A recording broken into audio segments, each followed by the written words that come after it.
Welcome back to another episode of the Max Term Podcast. Kyle Stitcher alongside James Finch. And today we are back into our Future Outlook series, taking a look at the Nashville Predators.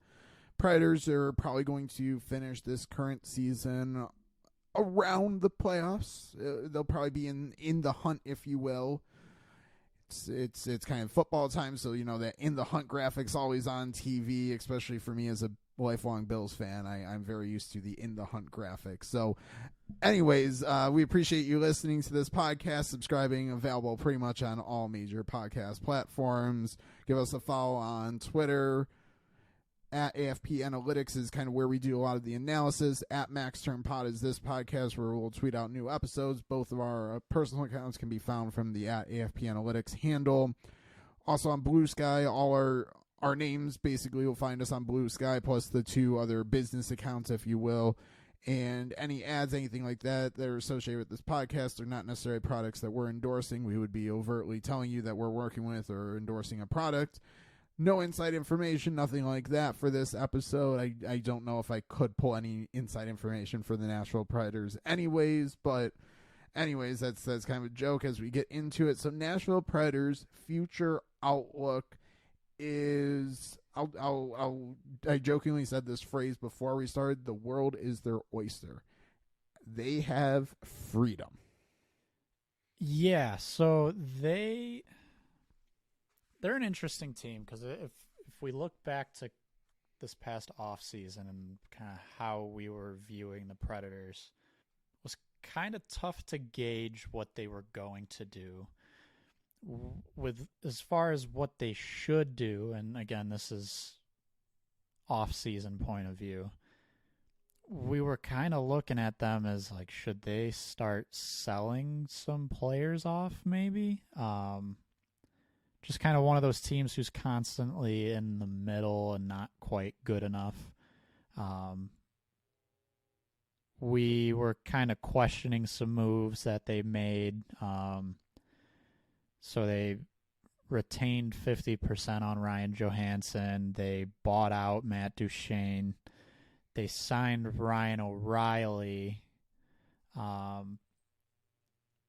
Wasn't really sure at that time like what the plan was necessarily.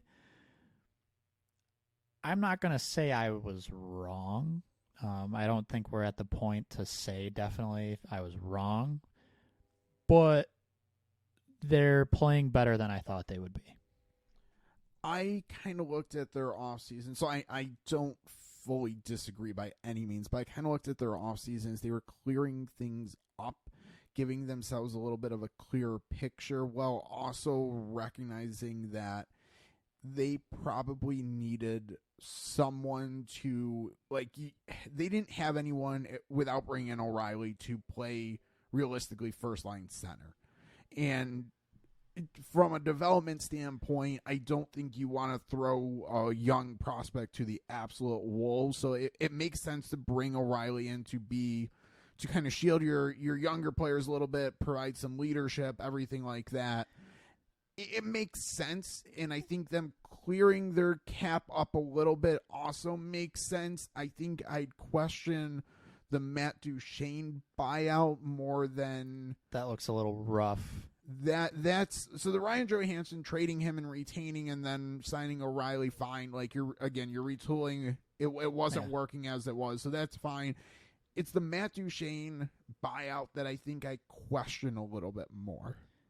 Yeah, to me, he was still a pretty solid player. He might not have been living up to the AAV, but he was still pretty solid. He was a top 6 guy. He was producing at that level. And looking at what that buyout is going to be, so this year it's a little over 2.5. Next year, it's going to be slightly over 5.5. The year after that, slightly over 6.5. And then it drops to about 1.5, 3 more seasons after that. So he's going to be on the books through the 28-29 season. So that's 5 more years after this. The next 2, fairly sizable. After that, I don't think it should be very significant as far as it's not going to hurt their cap maneuverability.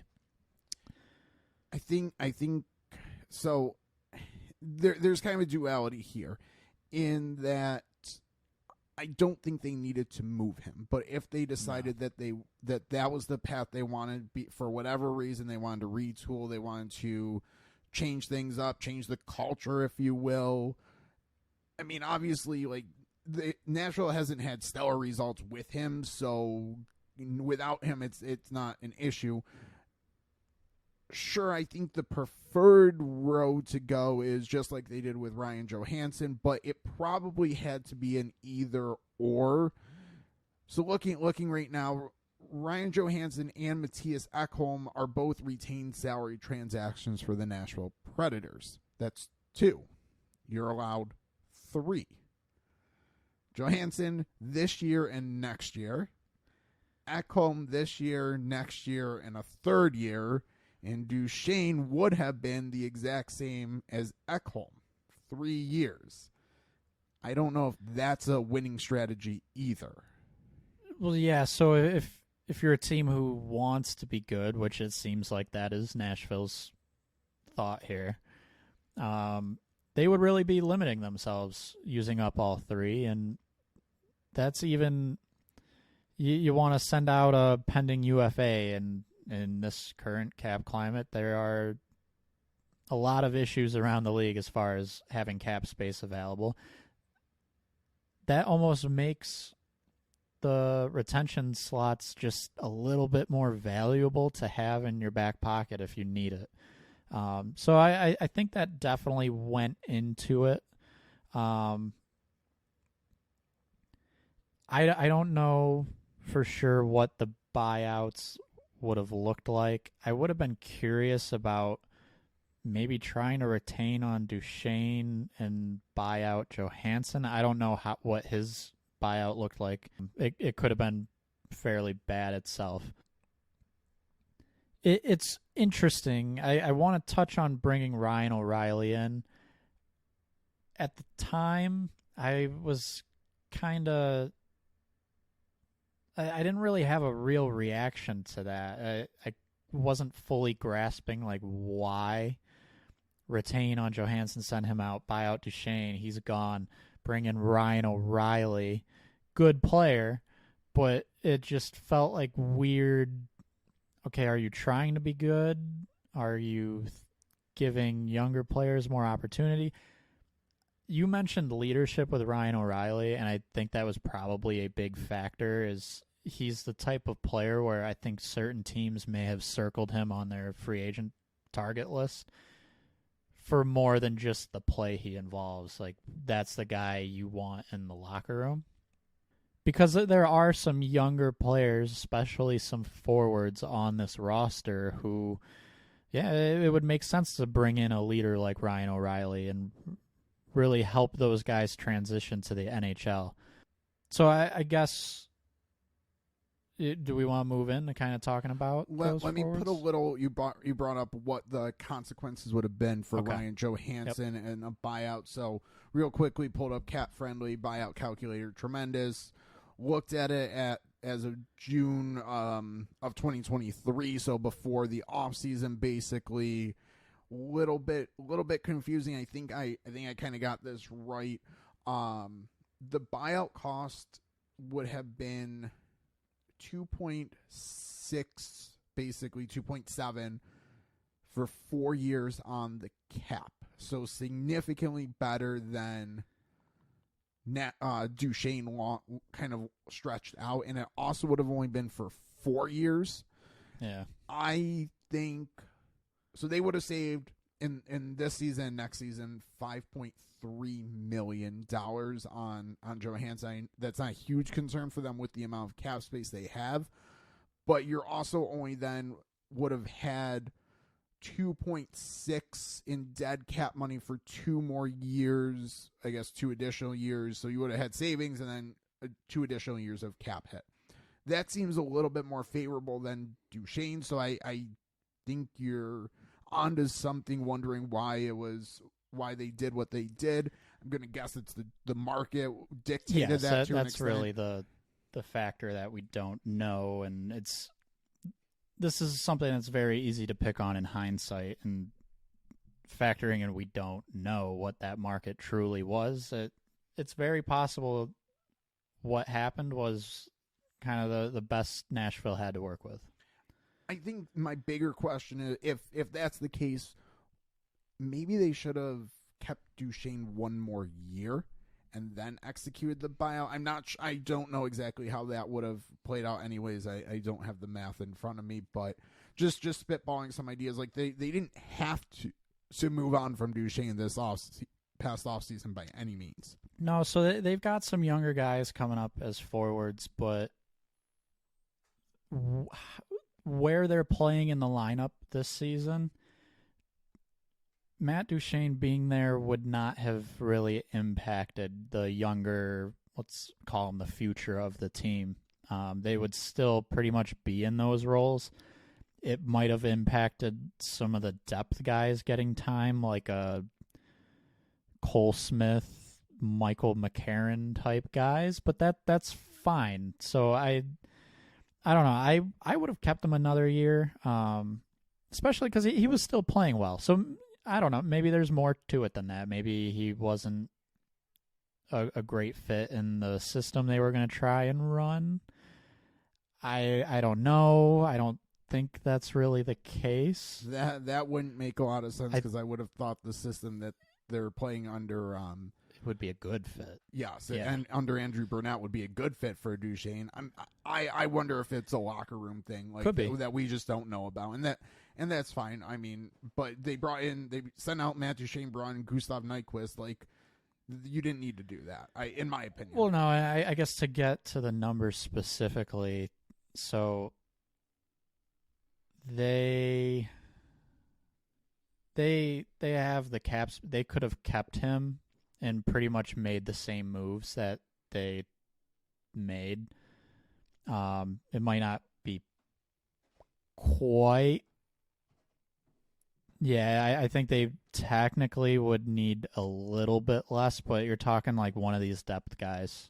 They could have made this work. Don't bring Gustav Nyquist, and they're fine.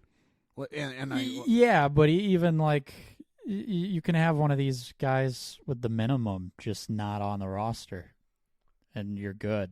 Or maybe, I don't know, Luke Shen isn't brought in, or pretty much they have 7 defensemen on the roster, and they're all making at least $2 million. Like, you don't need that necessarily. The amount of space they would have needed to keep Duchesne is very, very minimal in the 100,000s. It would have been possible to keep him, not too hard to make that work.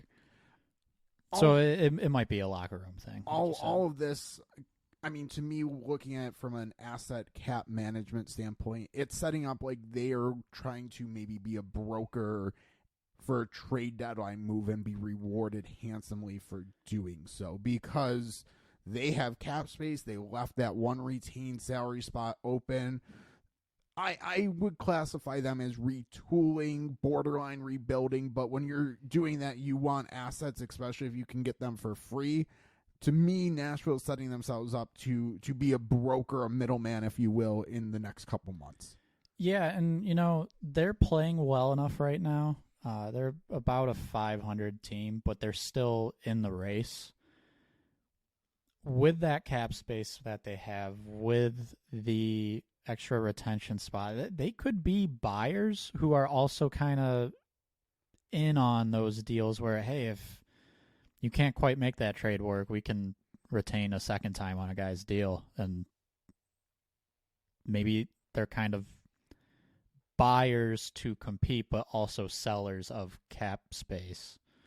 On a previous episode, we went through Frank Saravalli's big board, and we kept talking about a couple players for Nashville in like the idea. So we mentioned swing as big as Elias Lindholm, but I think the player we kind of liked the idea of a lot was Jack Roslovic, in that They can bring him in. They have the ability to fit his salary, no problem fitting that, and basically get a free look for however many games in the season to see if he's someone that they could maybe sign to a longer term contract. And then if it's clear it's not working out, okay, that's fine. Just move on.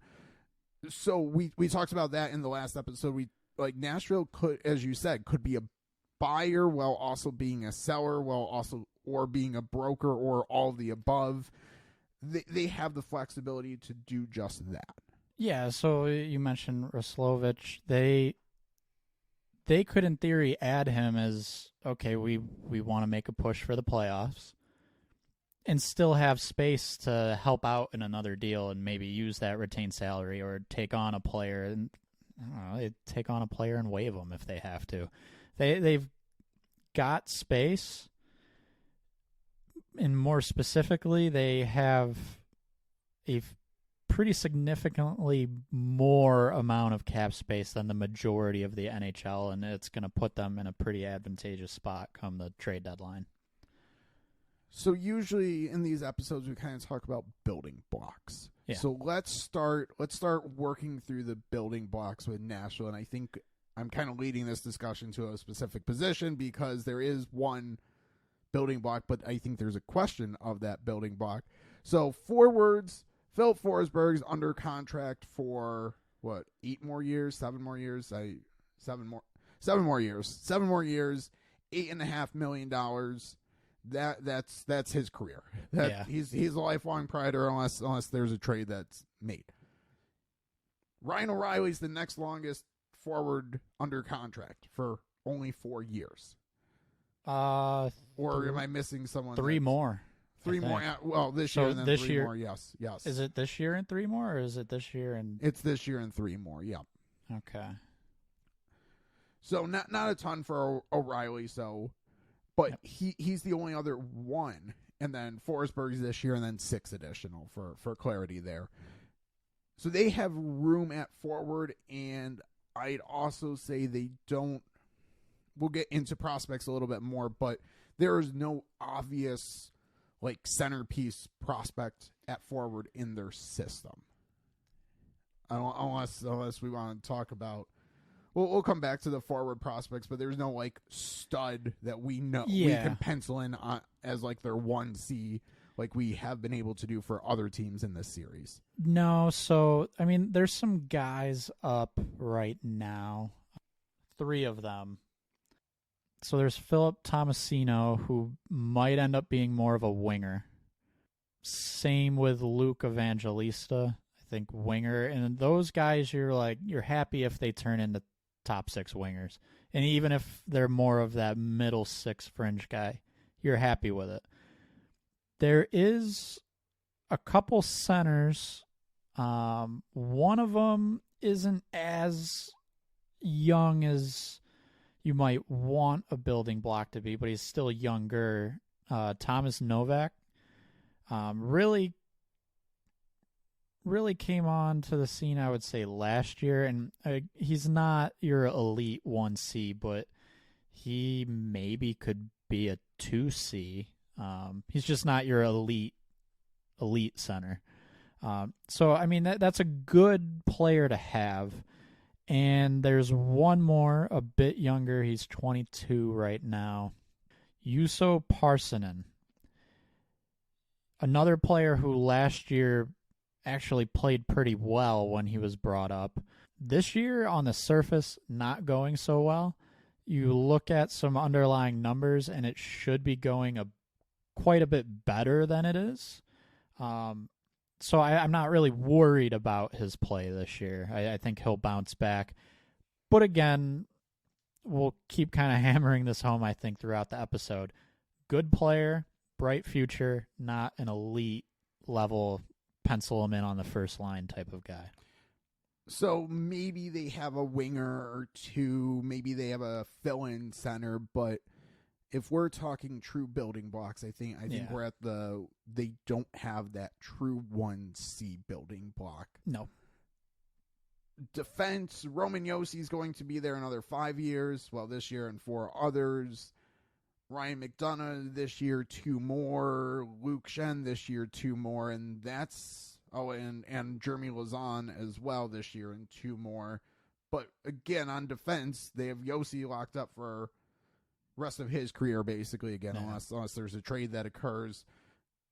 Yes, he's a cornerstone, but by the time they're truly building out, he's 35 probably. Oh, yeah. And I'm being probably generous for Nashville's quick retool rebuild here. So defense, and again, prospect-wise, took Tanner Molendyk in the draft. That's a mid-round draft pick. He's probably their top prospect at the position, and I'm not penciling him in as a long-term 1D. He's a comfortable projection for him would be a top 4 defenseman. We've gone forward to defense here. We're kind of seeing a consistent theme, and I think Nashville is one of those teams, and yes, they were close to a cup not too long ago, but they're generally one of those teams who's kind of caught in the middle. They're like a wild card team, not really good enough to be a true cup contender, but not bad enough to draft the high-end talent. And that kind of shows, and we'll get to the prospects a little more heavily later on in the episode, but a lot of decent players, good talents, but lacking that top guy, the 1C, even not even just the 1C, but like that elite goal scorer. Lacking the number 1 defenseman, you could say the heir to Roman Josi. Not currently in the system. Where that narrative changes a little bit, but it's also still a very foggy situation, is with the goalies. Yes. And so that was where I thought we would kind of get, at least to start with, building blocks. They have a building block. I don't know who. So they kind of have, in a way, possibly 2 building blocks as far as goalies are concerned, but I think the main issue for anyone who is listening to this and doesn't really know hockey, which props to you for making it this far. Yeah, you're probably not listening, but that's okay. When hockey's played, there's one goalie.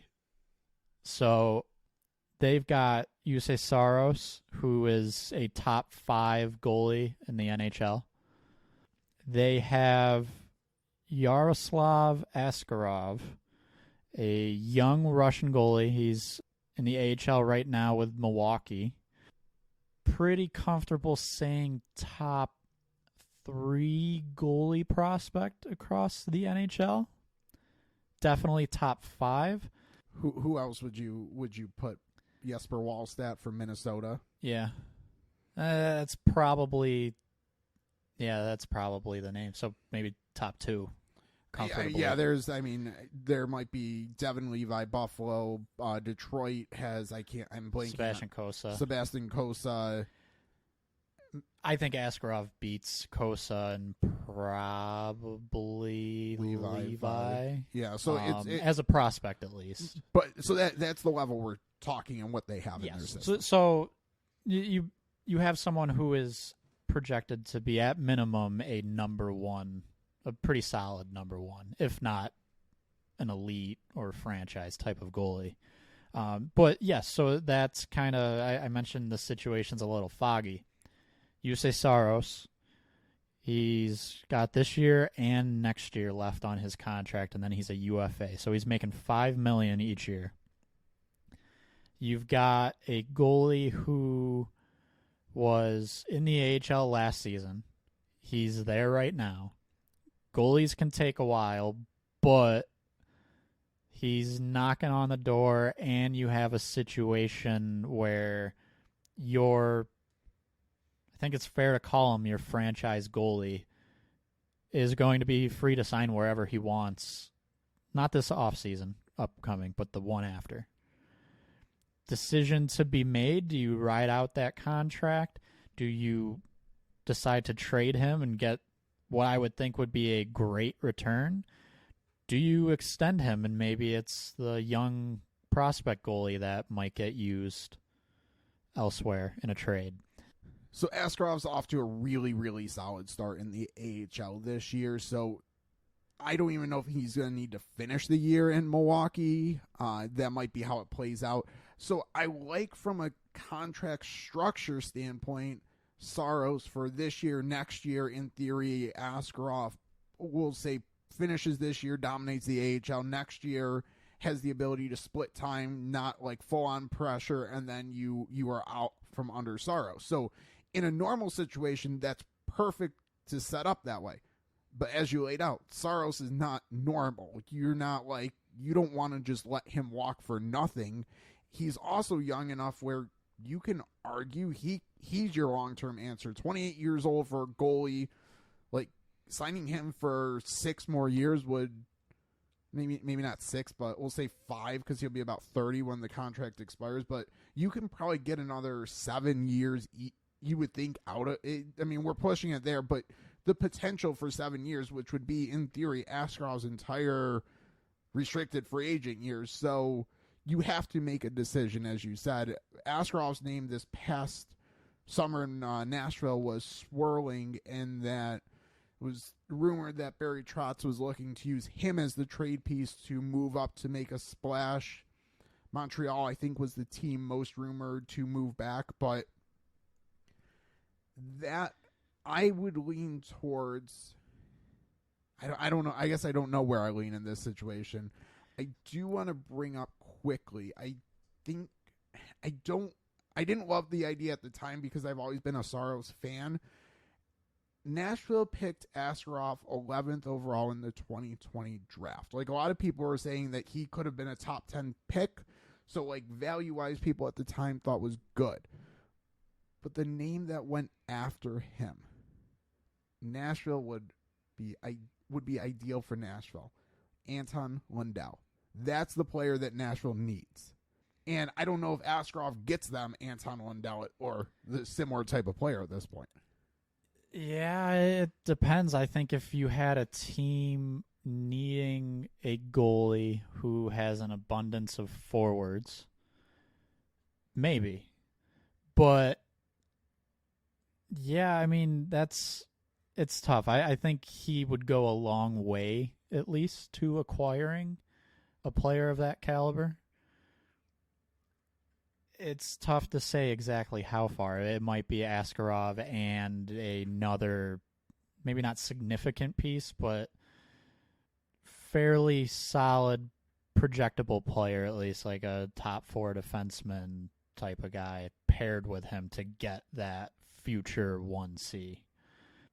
Which we can speculate about that because that's one of the main options here. It's pretty much, it's Saros or Askarov, and I don't think they have to decide yet. I almost don't think they'll decide this season. I think it's a decision that really creeps up this offseason when Saros has 1 year left. That's kind of where you say, all right, who's our long-term guy? Which would lead me to believe, and you kind of hinted at this, you mentioned how well Askarov's playing. I think you'd need to get a look at him in the NHL this year, because if I would struggle to make the decision this offseason that Askarov is the long-term answer without seeing him in NHL games yet. I mean, when the backup goalie right now is Kevin Lankinen, I don't think it's too much of an issue to get Askarov games. I don't want to beat up Lankinen too much here, because he actually could be someone that, as the season progresses and some team has an injury in goal, that he would be a perfectly fine idea for an insurance option well, especially at $2 million or $1 million. Like, yeah. That's as good as anything. So maybe the idea is, hey, we'll move him at the deadline. There might be a market for him, and then Askarov can split starts, I guess, with Saros. But is that enough games? Even because you're not plastering Saros to the bench. Ideally, no. You're at I guess worst, best, however you want to look at it, splitting 50-50, which is really probably only 20-ish games after the deadline, if that. So that's like 10 for Askarov, and I don't know if that's enough. Yeah, and so something popped into my head, but I still don't see it. If things went south for Nashville, which I kind of lean towards they won't, roughly a 500 team right now, but I think some of the underlying numbers, it's possible they could improve on that. But let's just say things go south. Do they trade Saros at the deadline? I wouldn't to begin with, just from an asset management. I think they might be able to do better in the offseason.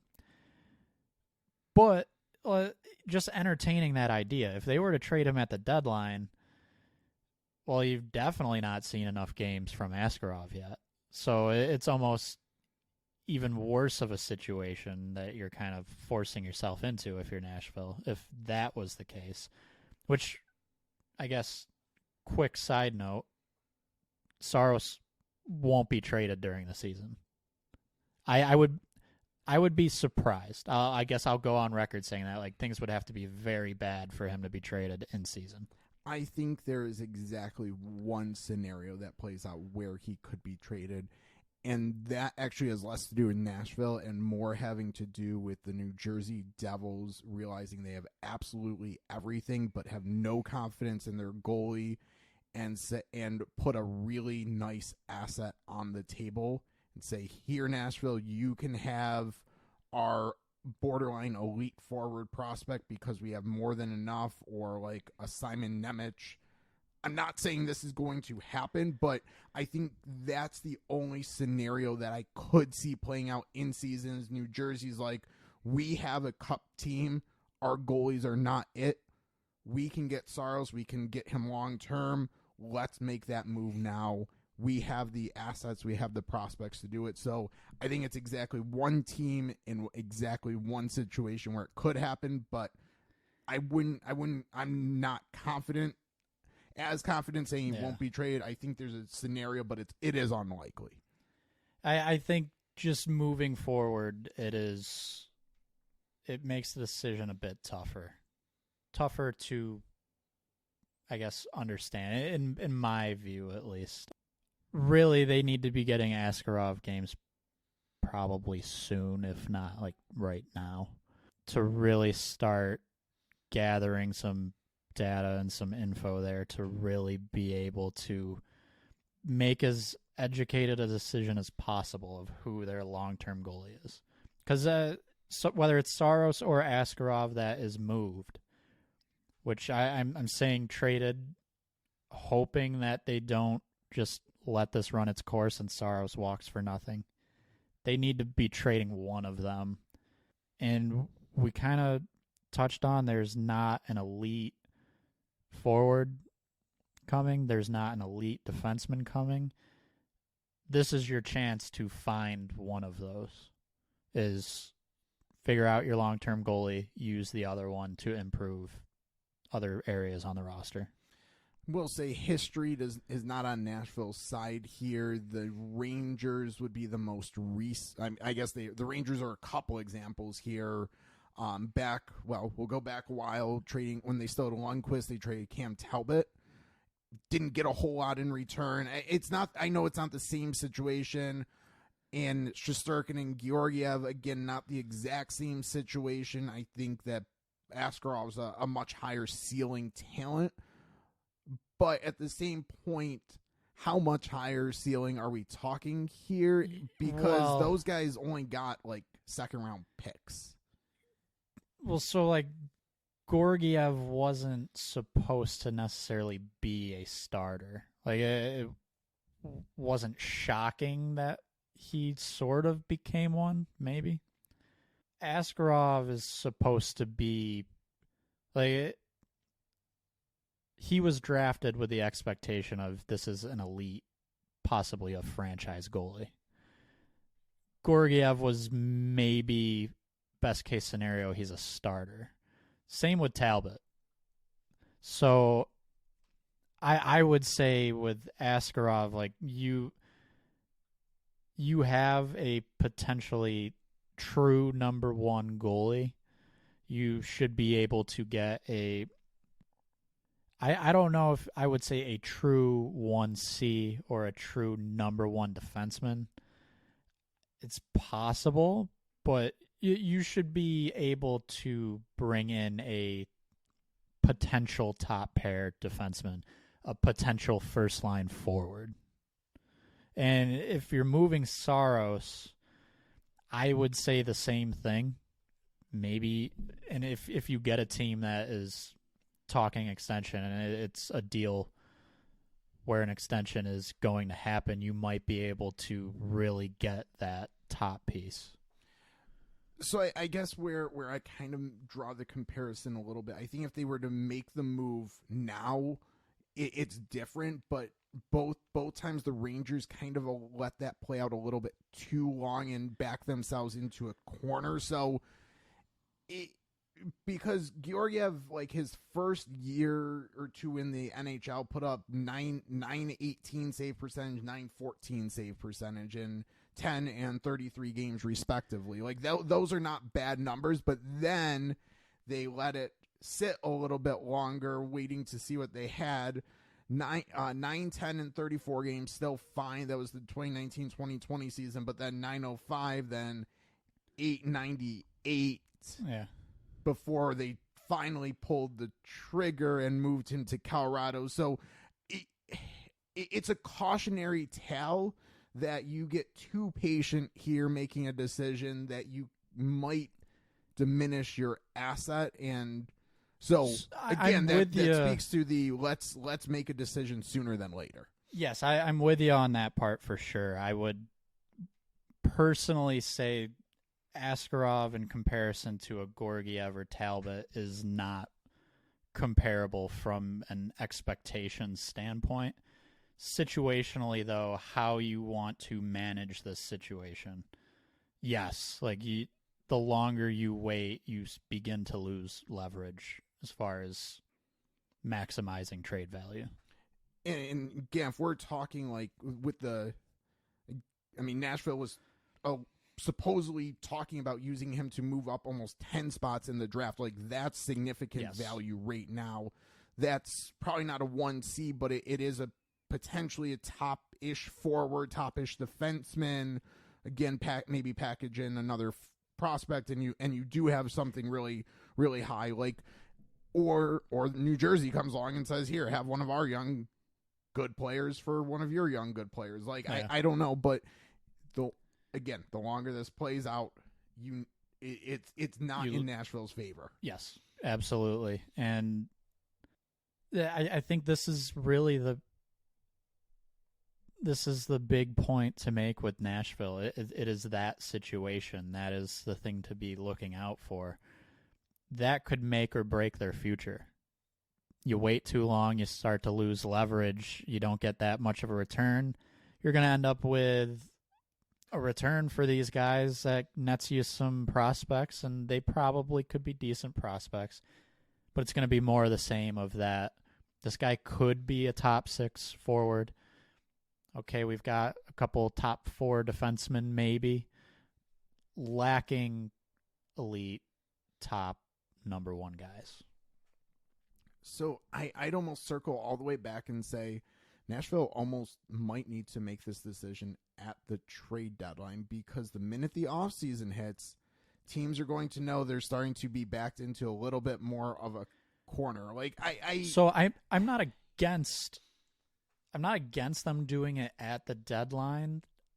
I'm against them doing it at the deadline if they don't know. So if they were to move Saros, so let's say things go south this year and they move Saros, that is officially committing to the path that Askarov is the future. If I'm running things, I need to see him in some NHL games. You need to have a little bit of something there where you can say, all right, we feel good about this. But it could also be Askarov moves at the deadline. Maybe Nashville's in it and Askarov is. It's not, you don't necessarily have to do that, but it could play out at the trade deadline. It might actually make more sense because you don't want to wait too long. But I don't know. I want them to find out what each option truly is before making this decision. I think if you're moving Saros, you're always going to. I mean, even if Askarov comes up, plays 20 games before you trade Saros, that's still only 20 games for a goalie, and I still don't feel great. Like, I think the minute you go down the we're committing to Askarov path, you just have to accept the consequences, or kind of, I guess, bask in the achievement, if you will. So that's true. I mean, he could come up and go off for 20 games, and then next year's rough for him. That's how goalies are. So, yeah, I don't know. I agree with that. I still think, like, at some point, I don't know. At some point, you got to give him a look. Oh, yes, you absolutely do. If it's not there, I think you have a little bit clearer answer. I think it's if he does look good, that's when you start to have questions. But then if he doesn't look good, he also loses trade value. So I don't know. That's true. It's a tough situation. Let's just go back to the 2020 draft. David Poile, don't take another goalie because you really don't need it. Take Anton Lundell instead, and we don't have to have this conversation. Yeah. And honestly, if you really want to kind of play that game, we can say they should have listened to the Max Term podcast in the offseason and traded Saros then, or Askarov then. Yeah, I mean, exactly. So, I mean, we've spent however long now on this goalie situation, which is fine, because really that's the big thing for Nashville's Nashville decision, because we'll get into prospects in a second, but let's play out their cap situation. We always play out the cap situation, because for Nashville, there's not a lot to play out. They have, we've kind of already hit it in 4 seasons, if you will. So O'Reilly's still on the books. They have O'Reilly, Forsberg, and Roman Josi under contract. After O'Reilly's contract, so that would be 1 more year, you have Josi, Forsberg. It's 2 guys. And then each of those guys are going to tail off very shortly after that as well. So you have 3, if you will, long-term commitments. Really 2. Like O'Reilly, 4 years is fine. You have 2 long-term big dollar commitments right now. You can absolutely afford to commit to UC Saros long-term if that's your desired path. Everything else, there's no one that I'm penciling in for big contracts. Yeah, no one. There are some. I mentioned a few forwards at the beginning, but those, if one of them became elite, I don't want to say out of nowhere, but it would be beating expectations. They were all guys who you are really happy if they are like good second line guys. So none of them, they'll get decent contracts, but they're not going to break the bank. They're not going to be getting the deals that are in the 8+. Well, maybe by the time they sign, they could be close to that, but they're not going to be taking up that significant portion of cap space you would expect from top line, top pair guys. I was going to say, I think if any of those, Tomasino, Parsonen, and Evangelista, if any of those 3 guys, Nashville has to pay more than $8 million because they've performed at that level, I think Nashville is actually happy about that. So, no, for sure. I just mean, if we're going to try and project this out. Yeah, exactly. But yes, they're absolutely happy if one of those guys if they get super lucky, multiple of them turn into an elite presence. But projecting this out, even if they don't, like you're saying, there's so much flexibility, and I guess I can say the near future for Nashville, but the caveat there, and this, I guess this is another thing with Nashville that's a little weird. Touched on it when I mentioned back in the offseason. We said maybe they could sell a little bit, but they've got a weird, like, their window is kind of open because of the age of their two stars, Forsberg and Yossi. We're kind of looking down 2-3 years from now. They really have a lot of money to work with, a lot of flexibility, and we can say that's near future, but in terms of that window that Nashville thinks they're in right now, that window starts to shut if it's relying on Forsberg and Yossi when Yossi is 35, 36 plus, and Forsberg's 32. He'll probably still be playing well, but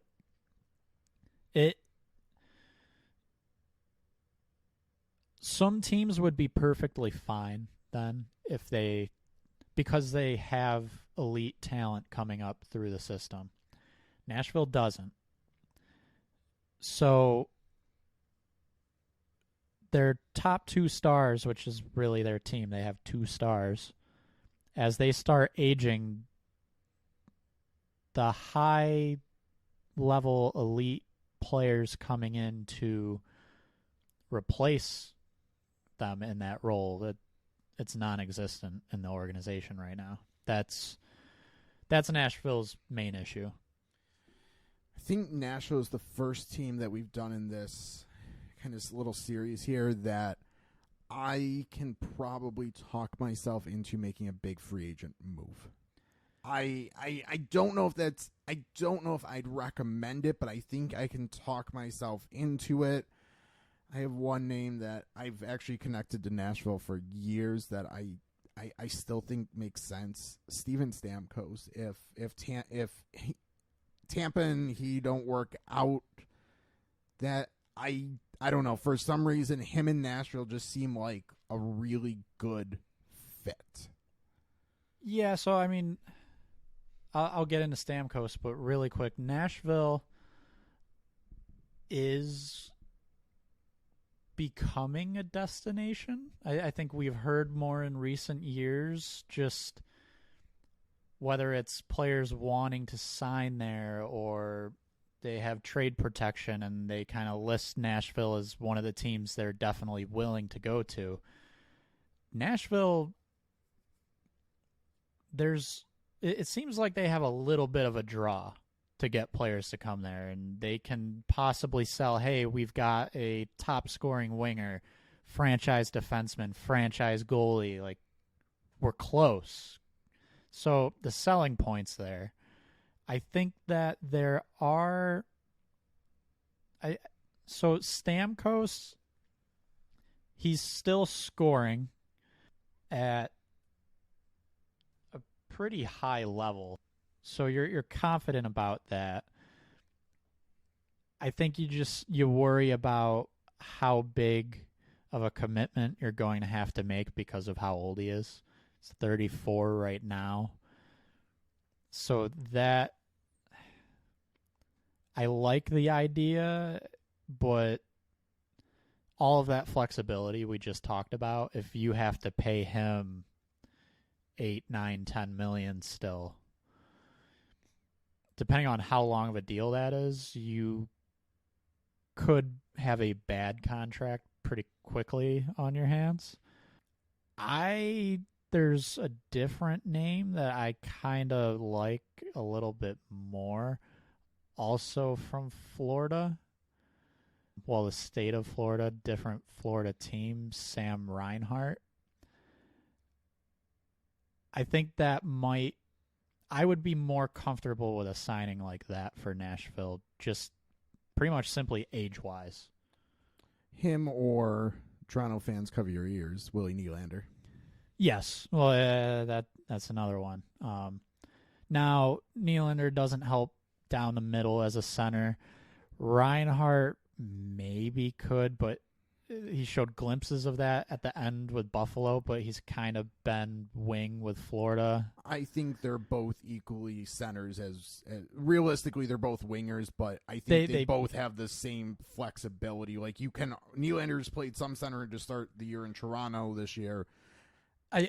Again, are either best. I think they're both wingers. I think you're long-term signing a elite winger, but Well, I think also, and this kind of gets lost, I think, a lot when we talk about is a guy a center or a winger. There are guys who are wingers because they don't take face-offs, but when they're playing the game and the system, they may act as centers a lot. Yeah. So I think the main point here, though, is there are going to be some elite options, at least as of right now. And they have that flexibility, and honestly, to a level that a lot of other teams don't have, that it would make sense for them to make a big splash. Can we get weird for a second? Yeah. Let's throw in an offer sheet out Elias Pettersson. If a deal doesn't get done with Vancouver, yeah, do it. Like why that's not? the play. That's frankly the player Nashville needs. Yes. Oh yeah. So, I mean, we're getting real wild, but at the same point, if Nashville is going to continue being a middling team, why not put some pressure on Vancouver here? Like, Vancouver should be able to re-sign him, but like make it uncomfortable for them, and also potentially get the player that you really need as a long-term building block. Yeah, you're going to give up first-round picks, but if you're in the middle of the first round every year, and Pettersson should keep you there, if not push you kind of later in the first round, if you will. I don't have a problem with doing that for Nashville. I think I agree for sure. Yeah, it's. I think when you have a chance, and it doesn't happen often, offer sheets, so it's. Some people say, why do you even talk about it?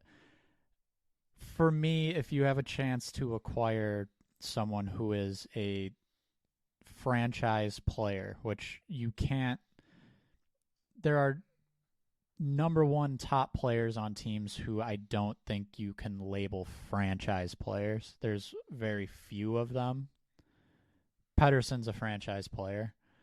That is a guy, if you give up 4 first rounders, that's fine. That's kind of the point here. Yeah. And well, I think the other point is, I don't know how else Nashville is going to get that type of player, because as we've talked through, they seem to still want to maximize the Forsberg-Yossi window.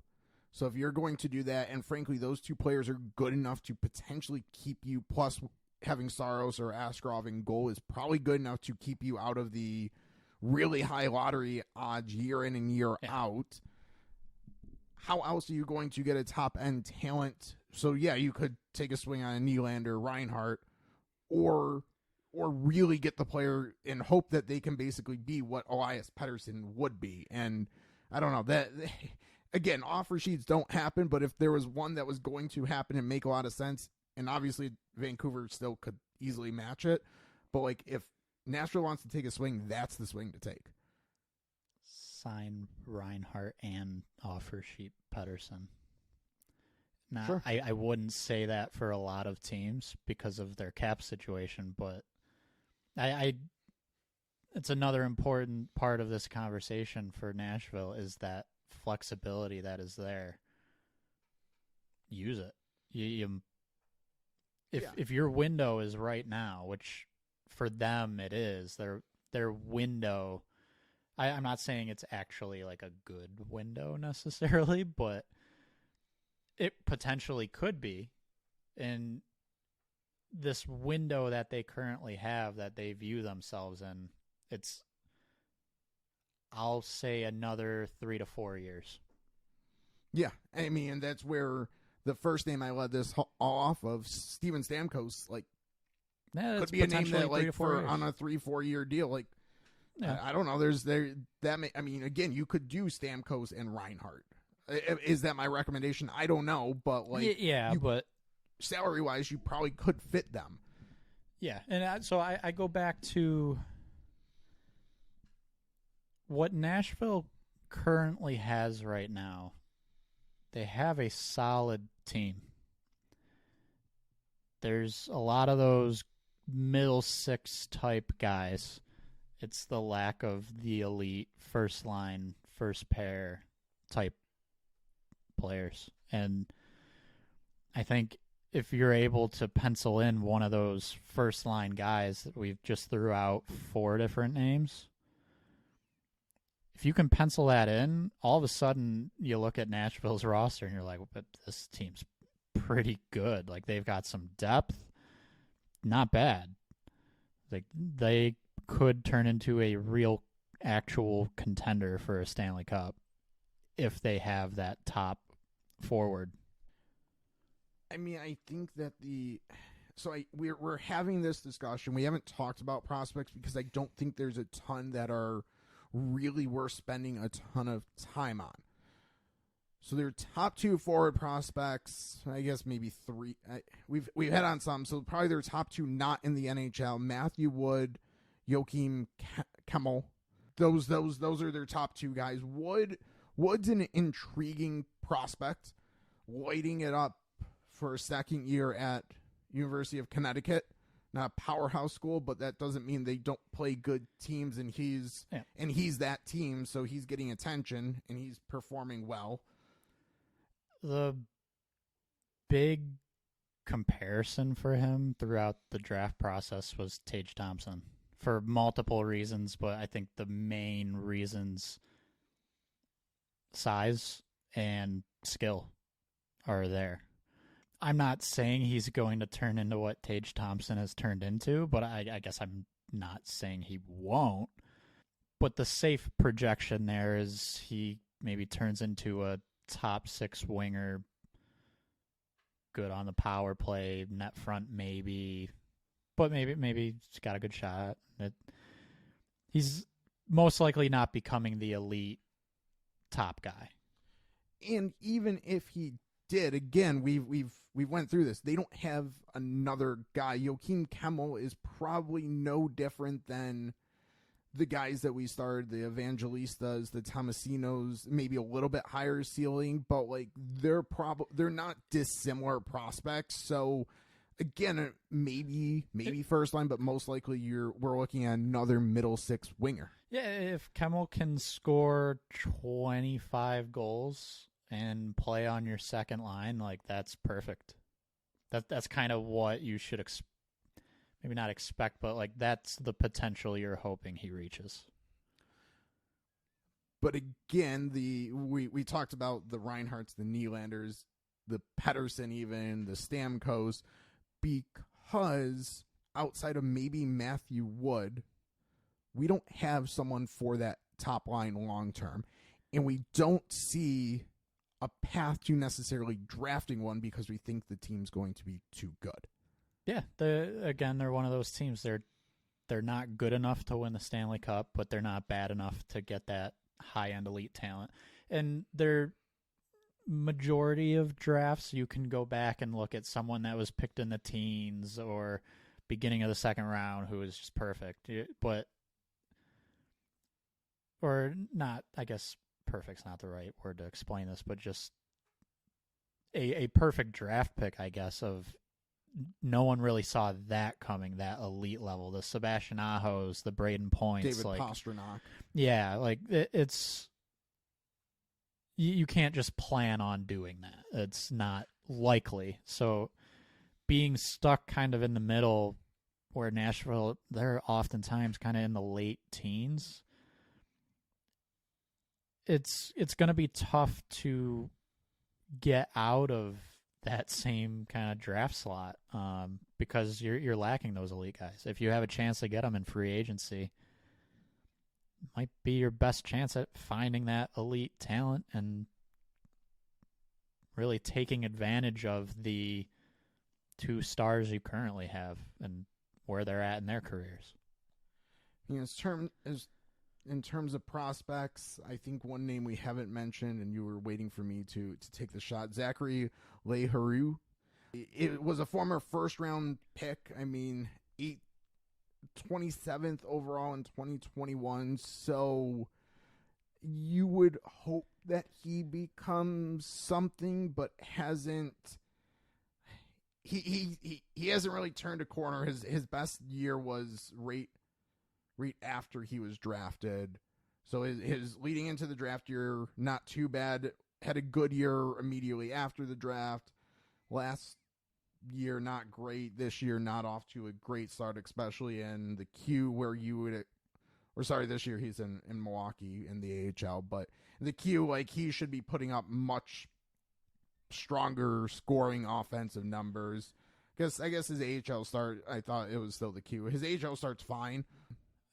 The thing with him is he's missed time. He doesn't have the amount of games you'd like as far as a prospect developing, so it's a tough situation to kind of read. There's talent there. It's just like, at this point, how well is he going to develop? I don't want to say if he turned into a top 6 guy like you would want out of a first-round pick. I'm not going to say that would be a surprise, but it is a little... He's trended downward since being drafted, I guess is the way to put it. I think his ceiling at this point, middle 6, maybe more likely bottom 6 if he's a regular in an NHL lineup. So, yeah. Defense, Tanner Molendyk. That's kind of the prospect on defense. I mean that, and he's. I don't want to downplay it. He's a good prospect, but again, he's more of a top 4 potential, not a top pair. Rely on him for 27 minutes if you have to type of defenseman. We mentioned Matthew Wood, Kemmel, Molendyk. There's the guys up at forward, Parsonen, Tomasino, Evangelista. Again, all have potential to be solid players. If they become something more than that and turn into an elite player, it's beating expectations. I mean, we kind of use Corey Proman from the Athletics list to make sure we're not missing a guy. I think the only other one that I think is a little bit notable is Reed Schaefer, who was acquired in the trade that sent Ekholm to Edmonton. Like, he's really probably a third line winger, and yeah, if he reaches that, but that. If he has a higher ceiling than third line, I mean, I don't know. It puts him in the group with the rest of these players. Exactly. And those aren't bad players. I want to keep saying that. Like, this is a decent prospect pool that they have here. It's just lacking that high-end talent. There isn't one. Exactly. And that's why I brought up, like, I'm not a go pay unrestricted free agent, big amounts of money, but Nashville's a team that they have the salary cap room, they have the kind of the structure, the in terms of years and everything available to have maybe a bad contracts on the back end of the books, and they need an elite player. They are the kind of they have the profile of someone who actually should maybe consider dipping into free agency, especially, again, they're not going to. I don't think this year they're getting a top 3 pick. No. So I guess to kind of help paint this picture, you look at a team like,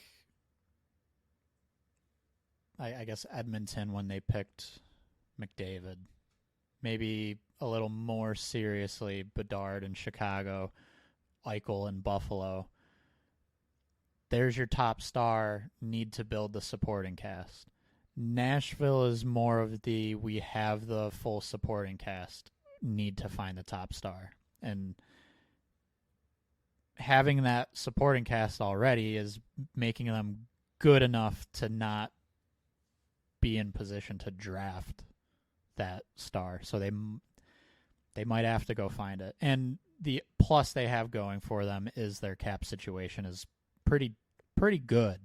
So, yeah, I think all of that, pair it with where Yossi and Forsberg are in their careers, it would make sense to try right now. Because in 4 years at the end of Forsberg and Yossi, and you have been good enough that you still don't have the high-end talent, elite young player, you might as well have tried to make the most of the next few years, bring in a Stamkos, a Reinhart, a Nylander, someone of that level through free agency. Exactly. And again, the goal, they also have a goalie. and goalies Oh, yeah. win you games, and you're committing to one of those goalies for a long time. So you do that. I mean, Well, you look at Buffalo, you look at Chicago. Those were like the two obvious like tank tear down teams. Even the Arizona Coyotes a little bit. They tore it down to the studs and did not have that. Like they didn't have almost anyone in place outside of like the previous year draft pick or two to build around. So they had young players were the only people that they saw as long-term assets. Nashville has players that are going to be there for a while. So unless they're making a trade with and even that, they're not trading both goalies. They've worked hard to acquire and develop two guys. They're not trading both. One of those is there long-term, and one of those will win them games. Yeah, I 100% agree. And I think for me, I'm not saying we are wrapping up yet, but I feel like I've touched on pretty much every aspect of the Nashville Predators. And for me to really sum up what's going on here is on paper, you have that full surrounding cast. What we're seeing as far as performance is you're about a 500 team, maybe a little bit better than that. And from the numbers, I would say they are a little bit better than that. Find that top guy, and you might actually make some noise later into the playoffs. Yeah, I actually was about to wrap this up because there isn't there's not more prospects to yes, there's other prospects in their prospect pool, but I don't know who's actually going to be an NHL player or a contributor. I think the only way right now, looking at what they have, what we've discussed, so yes, they could have a star goalie for a very, very long time. Defense, I mean, they would need Tanner Molendyk to take like multiple steps forward from where he's projected. The only prospect at forward that probably has star potential is Matthew Wood, and I'm not sitting here guaranteeing that by any means, but that's what kind of Nashville seems to have. That's the profile of their prospects. I'm going to pick on another Central Division team that we've already talked about, Minnesota. Nashville and Minnesota both find themselves in very similar situations as far as good enough that they're about a 500 team, not good enough to make the playoffs, so they lack the ability to draft the high-end talent.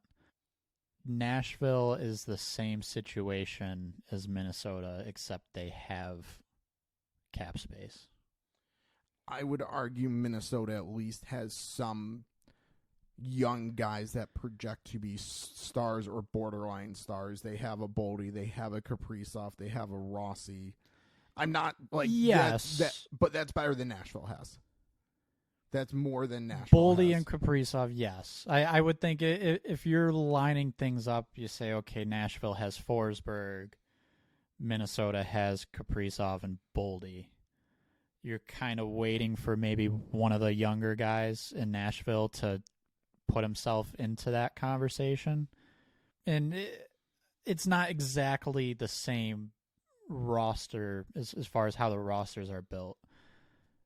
They both are just in that situation where they're not bad enough for elite talent. They're not good enough to make a cup run. They're both kind of lacking, honestly, a number one center, like a true. Yeah, Minnesota at least has a dart to throw at that dartboard. I don't think Nashville does. Like Marco Rossi, I'm like we don't know exactly. I would feel more comfortable saying he could be a number one center than anything Nashville has in their system at this point. Most likely, yeah. But again, I'll keep going back and forth here. Nashville, I think, is better positioned to sign a player next year. Much better positioned. I guess if I was to pick a team that I'd be most excited about taking over, I would pick Nashville. I would probably re-up Saros and sign like a Reinhardt or a Nylander. Or, I mean, I can't make them sign the contract, but I would heavily target them in free agency. I throw an offer sheet at Elias Pettersson. Well, yeah, so. yeah. But, well, if we were running things, but that rarely happens, yeah. so I'm not confident in it. But yeah. So yeah, Nashville, they would be. I mean, Barry Trotz has.